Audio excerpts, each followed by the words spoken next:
Hey guys, sometimes watching a short video is easier than reading a bunch of long written out instructions somewhere. So I thought I'd just record a video to give you guys a little bit of guidance in terms of marking the Peer Scholar assignment. So we have taken steps to make sure we can get all the grading done, hopefully in as efficient manner as possible. One of those steps was moving the Peer Scholar assignment up. And so now, as of today, the Psych 1 Peer Scholar assignments are ready to be graded, and I would love it if you could get on them as soon as possible. Another thing we've done, by the way, is tried to distribute the number to be marked a little more evenly.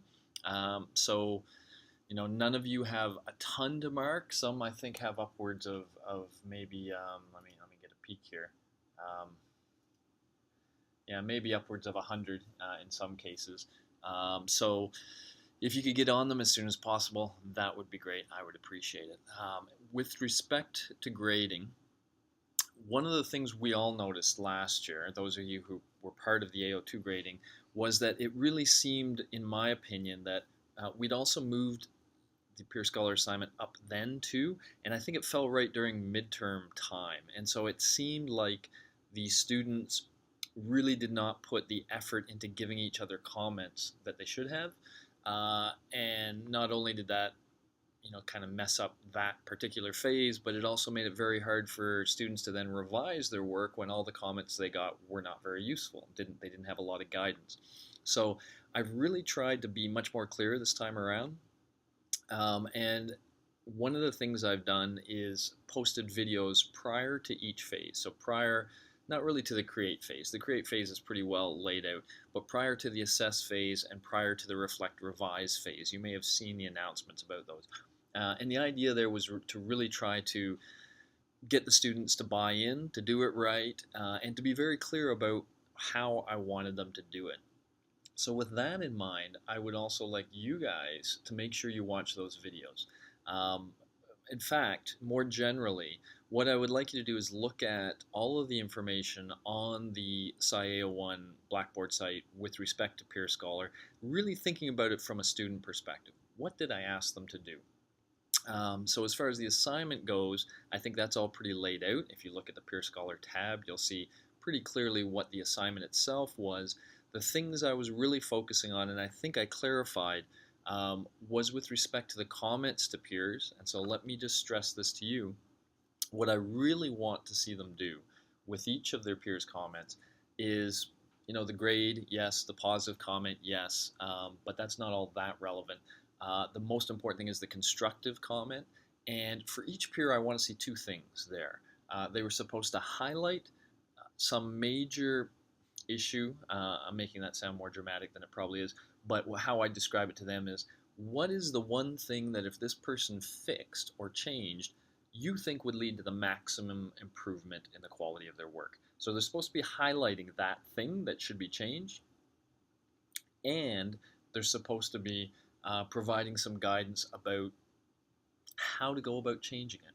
So don't just say what's wrong, but give the author some sense of how they might go about fixing it. So when you're looking at the comments to peers, those are the two things I want you to kind of look for, and to say, ask yourself in your mind, relative at least to the other students that I'm seeing, how well is this student doing those two things for each peer? And I want to get, I don't want to tell you to be tough on that, but I do want to tell you to, that's what your expectations should be going in, because I want to establish a culture with the students where they know that's what we're expecting of them. Right? So, with respect to your comments on that part, feel free to say things like, you only pointed out problems, you didn't suggest any solutions, or something like that, so that we can kind of build that culture together. So that's the comments to peers. The next tricky thing is the appropriateness of the revision. So again, please watch that short video that I posted for the students. But the highlights are this. The tricky thing about this from your perspective is, it's hard for the student to do anything other than what was suggested to them. So if I have done a better job and they are getting good comments, which I hope they are, then you just basically want to, after looking at the draft, look at the comments they received, look at their final product, and in fact, the next thing, which is that reflection piece, they were instructed, kind of with you guys in mind, to very clearly justify the changes they made and didn't make. And so, from your perspective, I think that reflection piece is a very informative thing to check out. And if they've done it right, it should give you a really good sense of how deeply they've thought about it, the decisions they've made, and why they made them. And so, that might be what you look at primarily, in addition, of course, to you will have seen the draft and the final product. So, you'll have your own sense from there as well. All right. So I think I'll shut up there, except for just highlighting a few points. One, read everything, experience everything like the students did so that you really know what I told them and you're grading them on that basis. Two, quicker you can do it, the better.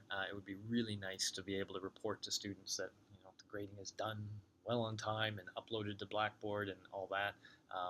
Yet to have that go really smoothly, but I hope it will this summer. And I think those are the highlights. So I will shut up, leave that with you. I hope Holland wins today. This is semi-final day that I'm taping this. And then they can go up against the tough German team if they win today against the tough Argentinian team. So hope Holland up, and see you guys later. All right, bye-bye.